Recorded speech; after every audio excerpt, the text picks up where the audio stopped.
Thank you for your time. Yesterday, my cousin from one area, the mother, 3 children, and the dad was killed.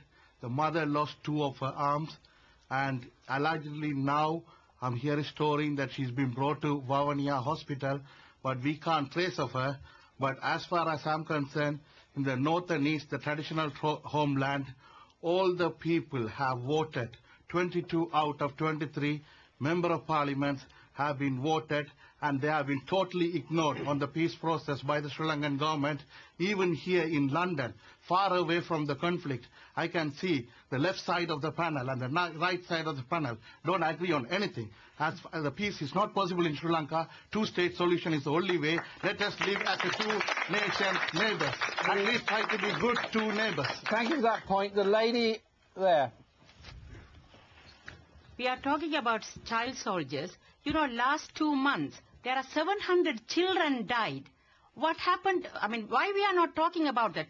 700 children died. And not only that, these children, if they are come to the camp, again they will be killed. Then why can't they join the LTTE and fight for their cause? I think anybody will do that. All right, I'm going to take question from Fiona Billiter, please. Fiona, your question, please. My question to the panel is, do you think an independent Tamil state is a realistic and workable model for the region? Can I answer? Douglas. Yes. The Tamil homeland, for everybody to know, is South India, Tamil Nadu, where 70 million Tamils live. It's not in Sri Lanka, this small island.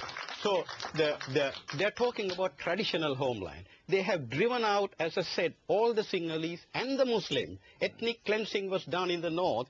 100,000 Muslims were thrown out overnight, given only to take £5 worth of money, and they are still living in camps. But there is no concern about saying, oh, what about those civilians living, 100,000 Muslims living in camps from 1990? But the traditional homeland concept is something that they have brought up, and when people say, oh yes, we have been living, we know history of Sri Lanka. So Douglas, is that a no then? Well, obviously, Sri Lanka has a history, a written history, where the whole country was a united country, and the Tamil and the eastern region, now the eastern region, the chief minister was a child soldier, a Tamil child soldier, and he's been made a chief minister. Robert, you have represented Europe in these matters. Do you think that in view of all the conflict that's gone on, a 2-state solution is the way forward, or do you see any possibility of a unitary state in Sri Lanka? I think the 2-state solution is going to be a lot more difficult now because of the military situation that's been going for the last few weeks and months, which has devastated parts of the north. But, you know, I don't know, we don't want to take a decision from the audience, but I think most people, most reasonable people, think that in the Middle East, a 2-state solution is the answer in the Middle East. I don't see why we say that it's all right in that part of the world, but it's not elsewhere. And I've been in the last few years... I've been to I observed the elections for independence of Montenegro, from Serbia, Montenegro. And so we say to the Montenegrins, and there's lots of Montenegrins living in Serbia, there's lots of Serbs living in Montenegro, we've given independence to Montenegro, we've granted independence to Kosovo. And I think there's a bit of double standards. Okay, so are you saying you support an independent Tamil state? I think that is going to be a federal structure, giving a huge amount of autonomy to the Tamil people, would have been an ideal way forward a few months ago. I think now the situation is going to be very, very difficult because there's a lot of resentment. Michael? You have to remember, the vast majority of Tamils do not want Elam. I know some people do, and maybe half the audience wants Elam, but the vast majority of Tamils do not want Elam. It's never been Jeremy, you and I, Jeremy, I'm talking to the chairman. No, let him finish. Then I'm going to come to you. Jeremy, you and I were involved in Northern Ireland. Now, we didn't have a 2-state solution to the Northern Ireland problem. What we had was talking together between 2 very, very different communities, and we had the money out of the states stopped that was providing the arms for one particular faction. So that's what brought peace in Northern Ireland. Can I bring you in here? Do you think a Tamil state in the north and east is viable or not? Indeed, it is the only way forward. There should be an immediate ceasefire so that the killings can stop, and food and medical supplies and stuff that is not available for these innocent civilians can flow in. There must be a peace process.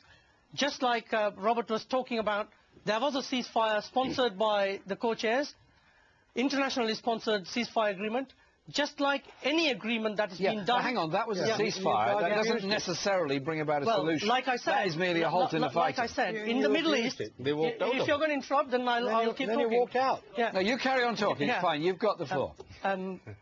Just like in the Middle East, unless there is a two-state solution, there's not going to be peace and stability in that region.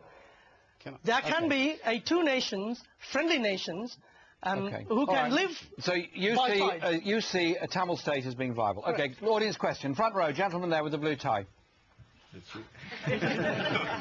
Dark blue tie. Thank you, Jeremy, and good evening, panel. There is a genocide going on in Sri Lanka. So the security of let him ask his question. Security of the civilians is at risk. So therefore, the only way to bring about peace to prosper in Sri Lanka is a two-state solution, and it's not only the leaders of Sri Lanka who are making statements like hospitals are a legitimate target and killing patients there. It's the people here. For instance, Lord Naseby, last year, in one of the public meetings in the House of Commons... Get to your point. Yeah, if you don't interrupt, I'll finish. Now, in a committee room, he said he's a trained pilot himself, and if you bomb terrorist targets, civilians do get killed, and there's nothing you can do about it. It's well publicized. And does he want to... I'll give Lord Naseby a chance to answer that question. Gentleman at the back there. My question is about first of all, the forum to PressTV, where I don't see the panel has been constituted with a Muslim member of Sri Lankan community, where I feel that this has been a discrimination, first place. Second thing is that I come from the east of Sri Lanka, where the genocide has been taken place, committed by the LTTE in 1990. This was in my own family, 22 members had been killed by the LTTE in a mosque when they were praying. So what I'm talking about this, no two-state is possible in Sri Lanka unless the Muslims be part of it in any solution of the Sri Lankan peace. Of course. Thanks. Gentleman at the back. Sit down, please. All right. Yeah, the thing is, there existed two nations, before the foreign invasions. And it is the Britain, there existed Tamil Kingdom and Sri Lanka, the Kingdom for Sinhalese. And it's the Britain that brought together and, ruled as a single country. Yeah?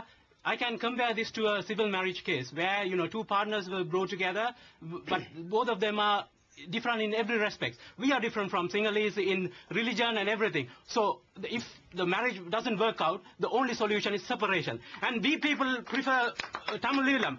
Thank you. Lady over there.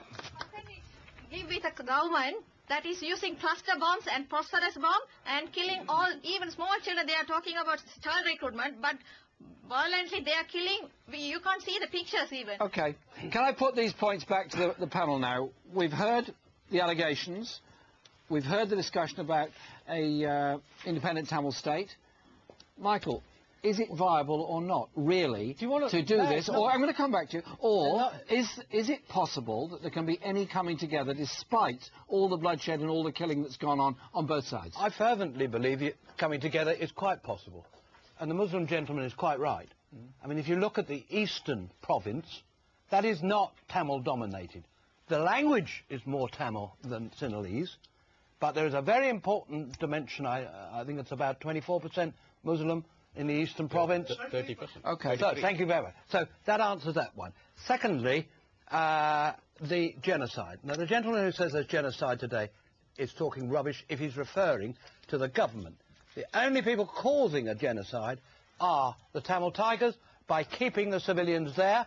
There's been appeals from everybody around the world to let the civilians out, and then they can either decide to lay their arms down or they will be killed. Robert, the European Union, I believe, called for a ceasefire, as did the UN, and you yourself did.